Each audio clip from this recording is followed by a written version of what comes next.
Well, I guess just talk about the opportunity first and foremost. I mean, headlining a card, what's that feel like for you?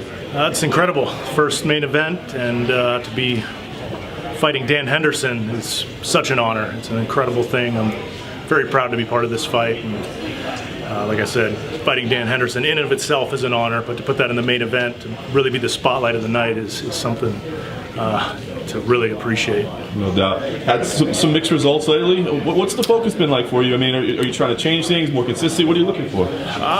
Mixed results, but two, bonuses the last two fights. I felt pretty good even though I lost my last fight. I went in there and my striking was my focus. I made one mistake and ended up being put to sleep for it. So very good learning experience my last fight. And then mentally a victory. Just my confidence level is much higher now. Working with Marcus Davis, my striking is developing into something even nastier than it was before. So I'm very excited to get in there and show that off on Saturday night. I think people are going to see the results of a lot of hard work with Marcus.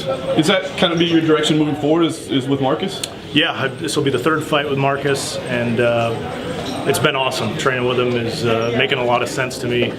As a fighter, as a person, everything is just really clicking there. And of course, training in Maine, where I grew up, is also an interesting thing. Very, very neat to go home for training camps. It's kind of surreal that things have come full circle for me like that. Very cool. Talk about Dan Henderson, obviously an MMA legend. Yeah. I think the question is, what does he have left in the tank? But that one weapon that he has is so dangerous. I guess you can't even think about that. Well, Dan Henderson's a legend for a reason.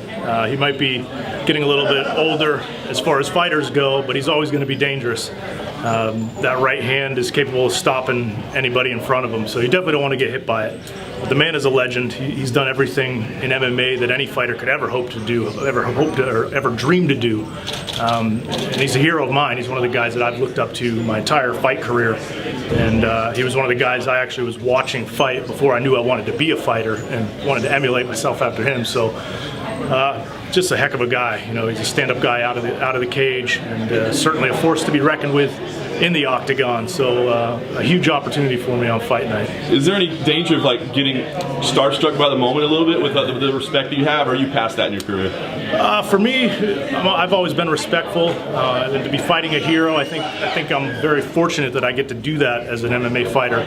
I think a lot of guys hope to at some point in their career get to fight one of their heroes.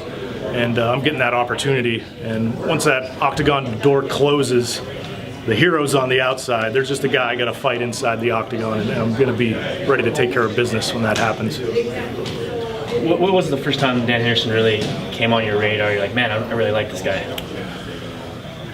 It's back in the Pride days. Anytime you see a guy hold two belts in different weight classes, they're a very special type of person. And I really appreciate that, because I was a heavyweight wrestler in college, much smaller than the heavyweights. And Dan Henderson, the same exact thing. He's a lighter guy, knocking the snot out of much bigger guys and overpowering them too. So I know he's going to be freakishly strong in there, and he's just an all-around tough dude, which is going to make for a great fight on Saturday night.